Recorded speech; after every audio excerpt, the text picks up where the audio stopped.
Hola, buenos días. Saludos cordiales, estimada audiencia del programa Entre Todos, aquí en Radio Victoria, en el 1180 amplitud modulada, la radio de los heredianos. Muy felices, muy contentos que nos acompañen en otra edición de su programa Entre Todos, donde debatimos y opinamos sobre los temas más importantes de la sociedad costarricense. Le saluda a su amigo Adrián Bolaños Benavides. Hoy tenemos un programa bastante especial y agradecemos la generosidad, la cortesía que ha tenido el señor Vladimir de la Cruz de Lemos, de invitarnos a su terruño, a su casa, ¿verdad? Por cierto, pues compartimos un desayuno, contarles, deliciosísimo. eh, y le agradecemos esa Típico. Bueno. típico, contarles a la Aquí audiencia prácticamente todos los días se come gallo pinto, igual que como lo hacía el presidente Mario Echandi Jiménez. todos los días, que muy cordialmente y con un trato muy bonito, doña Claudia, su empleada, nos ha pues atendido muy bien. Entonces Muchas gracias. agradecerles el recibirnos en la privacidad de la casa de don Vladimir. Destacado historiador, destacado analista político, abogado y también reconocido por ser defensor de la memoria histórica de Costa Rica. Don Vladimir ha tenido una trayectoria eh, de bastante data en la edición de obras históricas, ha sido docente universitario y bueno, contentísimos de estar otra vez con ustedes, don Vladimir, bienvenido a Entre Todos aquí en Radio Victoria. Muchas gracias de nuevo y de invitarme y de aprobar la invitación que les hice para que vinieran aquí a mi casa a hacer esta entrevista y desayunar hoy aquí en la casa tranquilamente.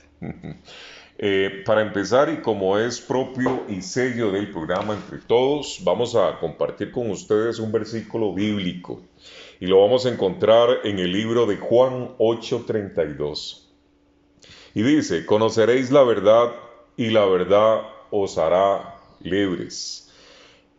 Querida audiencia, este mensaje nos invita a valorar la historia como herramienta para comprendernos mejor como sociedad, para tener mejor entendimiento en toda la cotidianidad. Y bueno, también le damos la más cordial bienvenida a Claudia. Claudia, bienvenida aquí al programa Entre Todos, muy cordialmente por estar aquí en la mesa con nosotros. Un placer de estar con ustedes y muchas gracias por la invitación. Vladimir, vamos a continuar con la entrevista y hemos formulado 4 tópicos importantes para conocer su perspectiva referente sobre la evolución histórica de la sociedad costarricense. Es un tema súper amplio propiamente, pero algunos rasgos propiamente de la identidad y de cómo la historia ha preparado lo que somos hoy. ¿Qué condiciones hemos tenido como país, como nación, en un variopinto de pensamientos, de etnias, de diferentes orígenes y de cómo se ha constituido la nacionalidad costarricense? Vladimir, háblanos, los ticos tenemos una forma de hablar muy particular, llena de modismos. Posiblemente para un extranjero será un poco complicado a veces entendernos, ¿verdad? Con la diversidad de expresiones propias del ser costarricense. Pero desde su perspectiva histórica, ¿cómo influye esta manera de comunicarnos en nuestra identidad como costarricenses? ¿Y qué frases o dichos históricos cree usted que han marcado nuestra forma de ser, Vladimir? Bueno, de nuevo muchas gracias por la invitación a participar en el programa.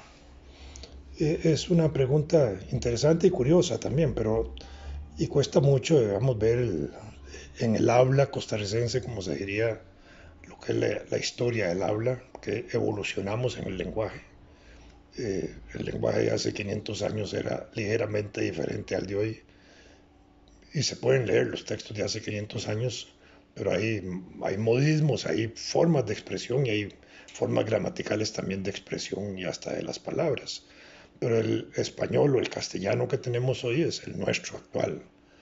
Eso se construye, digamos, socialmente, en sociedad, a través del proceso educativo, a través del proceso religioso, cuando la religión juega un papel educativo muy importante en la vida de los pueblos, sigue ocupándolo, porque mucha de la educación de los ciudadanos es primero en el hogar, segundo muchas veces en la iglesia antes de ir a la escuela y luego a través del proceso escolar y colegial y universitario que llegan a la universidad. Y hoy también los medios de comunicación contribuyen mucho a fomentar lenguaje, habla y prácticas sociales de comunicación.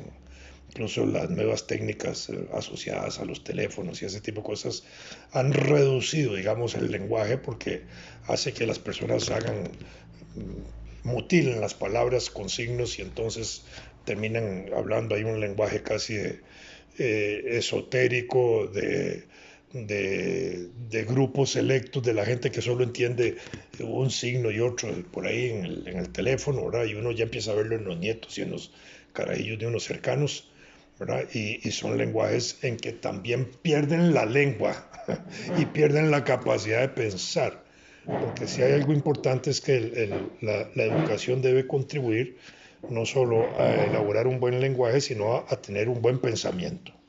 Y el pensamiento se logra fundamentalmente por razones de lectura, de comunicación, de conversación, etcétera. En la tradición costarricense, el hogar fue un centro muy importante de eso y la reunión alrededor de las mesas de comida de los hogares anteriores eran centros de reunión familiar, de conversación y de rescate de tradiciones familiares. Así se fue formando nuestra tradición. Todas las sociedades tienen modismos, que son esas prácticas de vocabulario y expresiones que caracterizan a cada sociedad. Si uno va a estudiar inglés, por ejemplo, hay libros de modismos que son como frases que tienen que aprenderse porque son las formas como se expresa. Si alguien va a estudiar español o castellano, igualmente tiene que aprender modismos nuestros, ¿verdad? El pura vida, achará y una gran cantidad de cosas así, de conceptos y palabras que son de uso común y se han ido manteniendo. Las que mantienen hoy el pura vida es casi un símbolo nacional en términos de eso. En algún estudio que hizo la Universidad de Costa Rica hace muchos años, se demostró que en el Parque Central de San José, entre los grupos que limpiaban zapatos y ese tipo de cosas, se inventaban palabras, ¿verdad? Las, de regular atención y que después se generalizaban al público, ¿verdad? Como relacionadas con el trabajo de ellos y a veces con las represiones sociales que también ellos recibían, ¿verdad? De los sectores policiales. Entonces ellos ponían el nombre del policía y eso se generalizaba rápidamente, ¿verdad? El tombo y ese tipo de cosas que por ahí surgían, ¿verdad? Las cuatro patas y la patrulla que venía por ahí, ese tipo de cosillas que surgían ahí. Eso puede ser. Están y hay las conversaciones que Aquileo Echeverría nos recoge en Concherías, que es digamos, la conversación y el lenguaje de lo que tradicionalmente se le llamaba el concho, que era el campesino popular, ¿verdad? Y ahí está, y Carmen Lira hacía algo de eso también. En fin, eran parte de esos modismos y esa es la riqueza que nosotros tenemos. Nuestro lenguaje nos caracteriza a nosotros, a los ticos, ¿sí? Somos ticos, ese es un tema, esa es una definición. Como Costa Ricas era la forma como se empezó a definir al costarricense en el siglo XVIII. Ya en los documentos aparece los Costa Ricas para referirse a los costarricenses. Todavía en la primera mitad del siglo XIX se hablaba de los Costa Ricas. Después se empezó a hablar de los costarricenses. Bueno, eso es, después decimos los ticos, quizás por esa tendencia nuestra a simplificar, a hacer todo chiquitito y esto otro, ¿verdad? Entonces se quedó el concepto de los ticos, ¿verdad?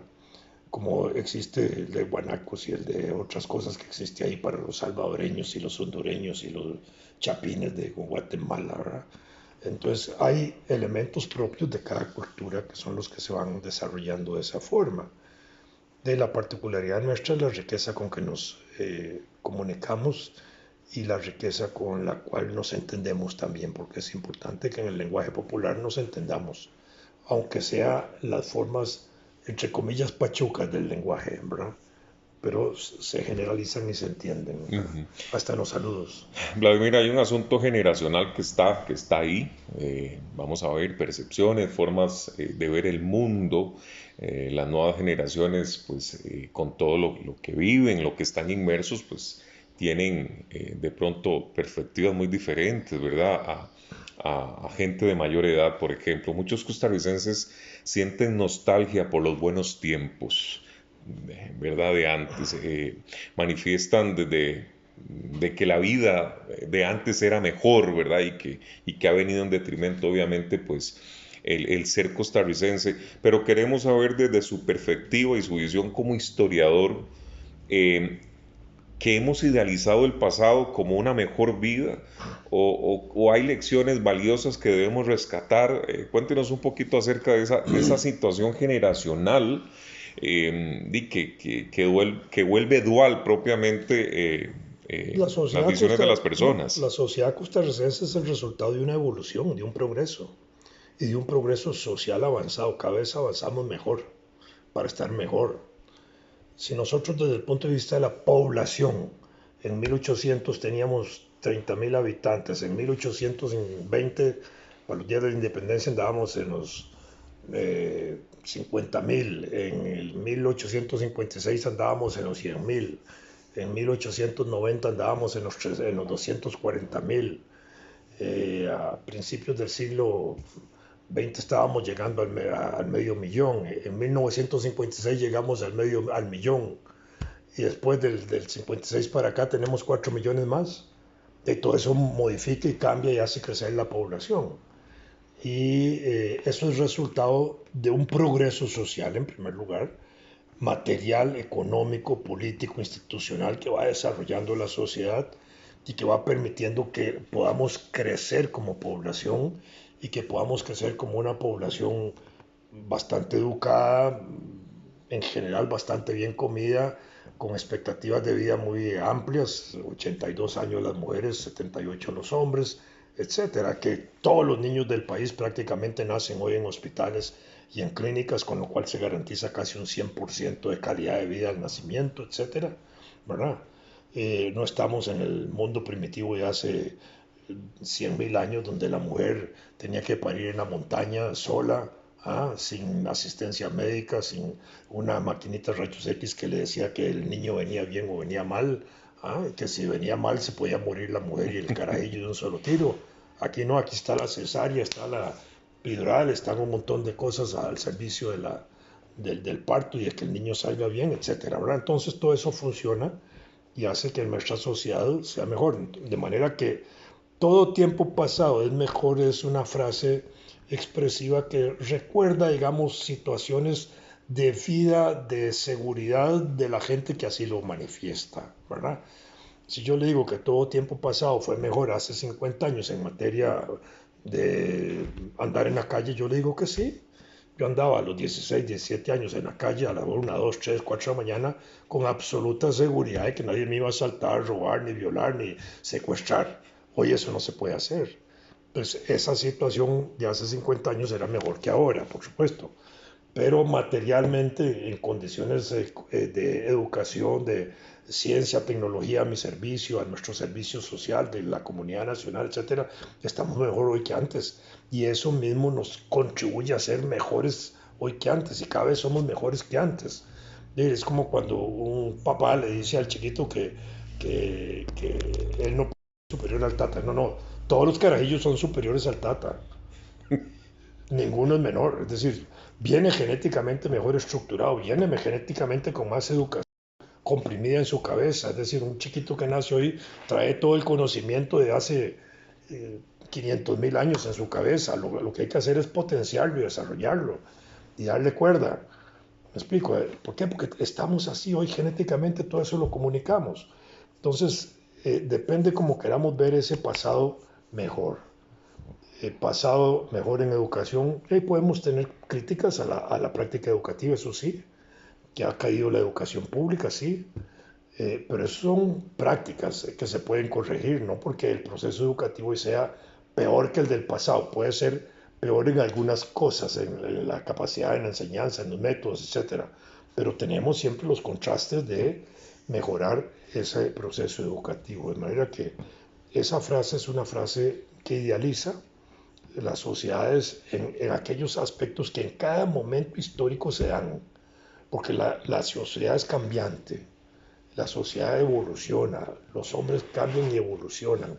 Entonces eso también cambia los modos de ver el mundo, la manera de pensar y la manera de apreciar nuestro propio pasado, ¿verdad? Estamos con Vladimir de la Cruz de Lemos, que ha tenido la generosidad de recibirnos en su casa de habitación, una vista muy bonita por acá, y nos recibió con un desayuno delicioso, eh, bastante rico. Y bueno, nos contaba durante el desayuno sobre el uso propiamente que hacemos de los costarricenses del don y doña, que es un tema de pronto para muchos incómodo, ¿verdad? Les cuento que cuando nos abre su puerta de su casa, los saludo, don Vladimir, buenos días, y básicamente pues ahí nos explica la evolución propiamente del don y doña. Primero le dije que no me dijera condón. Sí. Entonces, de inmediato, pues, nos da la explicación del por qué en Costa Rica es común usar el don y doña, Vladimir, como una muestra de respeto. Hoy se usa el don y el doña como una muestra de respeto, pero Pero usted prefiere que le llamen ciudadano. Son conceptos históricos. Don quiere decir de origen noble, D-O-N, de origen noble. Así se escribían las cartas medievales, de origen noble, Vladimir de la Cruz. Después ponían D.O.N. Después quitaron los puntitos, ¿verdad? Entonces, el don significa una persona que por su carácter de nobleza, de pertenecer a la parte élite de la sociedad absolutista de la época, de hace 250 años para atrás, era una persona que tenía siervos o esclavos o sirvientes a su servicio, que no tenían derechos ni libertades fundamentalmente, y que eran de alguna manera asistidos por esas familias, igual los duques, las duquesas, los varones, las baronesas, los condes, las condesas, reyes y reinas y todo eso. Cuando viene la Revolución Francesa, que es contra esas prácticas sociales y de vida, se abole, se eliminan todos esos títulos y surge el ciudadano con la República. Y el ciudadano como la persona que tiene derechos y libertades. Y entonces se prohíben los usos de esos nombres. Cuando viene la independencia de América y la independencia de Centroamérica en 1821, cuando se reúne el Congreso Centroamericano, donde formamos nosotros parte en 1824, ahí se prohibió el uso de señorías, señores y señoras, porque el señor también era ese personaje que tenía siervos a su servicio, ¿verdad? Y que era gente igual sin derechos y libertades. Se prohíbe el uso de los títulos nobiliarios y se prohíbe expresamente usar también el partícula don, que quiere decir de origen noble. De manera que desde 1824, por una ley centroamericana a la cual nosotros estábamos ligados, se prohíbe usar el partícula don. Y se debe usar, entonces, ¿qué se debe usar para referirse a la persona? El título de ciudadano o ciudadana, la persona libre, ¿ya? Bueno, eso es importante entenderlo de esa manera. En el Acta de Independencia de Guatemala, cuando se convoca al Congreso Centroamericano, ese que le estoy diciendo, se dice, tómese en cuenta que debe elegirse un diputado por cada 15,000 habitantes e incluyanse los ciudadanos de origen afrodescendiente. Fíjense que es interesante esa frasecilla del Acta de Independencia de Guatemala, porque ya en 15 de septiembre de 1821 el Acta de Independencia de Guatemala liberaba a los negros de su condición de esclavos, los consideraba ciudadanos y les daba la oportunidad de ser electos y de elegir para ser diputados. Bueno, ese es el rasgo. Entonces, ciudadano es el concepto que debemos usar en este momento para dirigirnos nosotros a las personas. Por supuesto que a la gente no fue educada en esa práctica y tampoco institucionalmente, porque si eso se desarrolló en aquella época de esa manera, se debió haber establecido que institucionalmente se usara ciudadano y ciudadano para toda la escritura oficial, que cuando se hace un documento de Estado se diga ciudadano y ciudadana, ciudadano y ciudadano, ¿verdad? Entonces eso no se hace en Costa Rica. En otros países, en Venezuela, por ejemplo, se usa mucho el ciudadano para toda la documentación oficial y para el trato de personalidades, al diputado, ciudadano, diputado, al ministro, ciudadano, ministro, al ciudadano, embajador, a esto, al otro, ¿ya? Entonces ese es el concepto. Y en las repúblicas, sí. En una ocasión, en un discurso que yo hice en la Asamblea Legislativa, y estando ahí la embajadora de España y de México también, yo me refería a ella, la saludé como embajadora de tales países y se acercó una de ellas a decirme, oye, mucho tiempo de no oír ese saludo tan republicano, ¿verdad? Y dije, bueno, así es, pero digamos es mi formación, ¿verdad? Yo trataba de enseñarle a mis estudiantes eso. A mis nietos a veces les he enseñado a decir ciudadano y más bien les provoca risa esa relación, ¿verdad? Bueno, pero ese es el término que se debe usar. Señor y señora se siguen usando hoy, y don y doña se siguen usando hoy como un término de referencia y respeto nada más, pero ya no tiene el contenido opresor que esos conceptos tienen. Vladimir, Costa Rica tiene una larga historia en cuanto a la relación entre empleadores y empleados domésticos. Desde su experiencia personal, ¿cómo describiría el trato con las personas, por ejemplo, que trabajan en su hogar? ¿Qué valores cree que debemos rescatar como sociedad en el respeto también de los derechos laborales, en este Vamos tipo? por parte. Lo primero es importante. La época colonial estableció una sociedad de castas, una sociedad dividida, donde los blancos españoles nacidos en España o nacidos en América eran diferentes a los indígenas, a los negros, a los mulatos, a los mestizos, a todos los grupos que se fueron, a los ambos, a todos los grupos que se fueron mezclando. Y había una sociedad dividida. Ellos establecieron una división clasista de la sociedad y los que no eran españoles no podían participar del poder político. Eso era un rasgo. Pero a nivel de la vida social, las condiciones de trabajo condujeron a que se establecieran relaciones bastante estrechas entre trabajadores y amos, como les decían antes, ¿verdad? Todavía el término amo se usa en la legislación costarricense hasta 1888, ¿ah? Para referirse a patronos y otros empleadores. Bueno, esto para señalar ese tipo de cosas. Pero había una relación estrecha y el desarrollo de las actividades de hacienda, que fue la particularidad del régimen agrícola que se desarrolló hasta finales del siglo pasado principalmente, condujo a que en la hacienda agrícola, el patrono, el dueño de la hacienda y sus trabajadores tuvieran una relación también muy estrecha, donde el patrono, el trabajador podía acercarse al hacendado y llamarlo por su nombre si era, y de manera directa. ¿Por qué? Porque después el proceso industrial metió las oficinas de empleadores, de empleados y las oficinas que tienen el control de los trabajadores y se pierde esa relación directa entre trabajador y patrono. Y entonces se enfría ese tipo de relación, mientras que en las haciendas eso seguía manteniéndose fuerte, una relación estrecha, y porque las esposas de los campesinos trabajaban a veces en el interior de las casas y entonces tenían una relación estrecha. Cuando llegaron los chinos aquí a Costa Rica a trabajar al ferrocarril, y posiblemente vinieron las primeras chinas también, empezaron a ser empleadas en las haciendas, quizás para cuidar niños. Por eso es que a las niñas, a las mujeres que cuidaban niños les decían chinas. Esa es mi opinión, es decir, mi análisis histórico es que eso viene de allí, del papel que tenían las chinitas en el cuidado doméstico de los niños. Entonces eso viene de eso. Por otro lado, uno tiene relaciones laborales, los que podemos, digamos, tener contratación de empleados o trabajadores domésticos o servidores domésticos, no todo el mundo tiene esas posibilidades, pero hay gente que tiene hoy y ha tenido siempre en el pasado posibilidades de contratar. Lo importante es entender que son seres humanos, que son trabajadores y que tienen derechos, que es una cosa importante. Y si se respeta la condición de ser humano, de trabajador y de sus derechos, las relaciones son buenas y deben ser buenas, ¿verdad?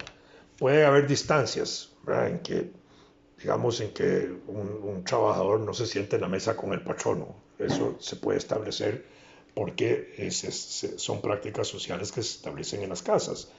Pero a veces se sientan a comer, a veces se sienten, dependiendo de las circunstancias, pueden participar de ese tipo de eventos, tienen familiaridad, buen trato, etc. Yo creo que estas son las cosas importantes.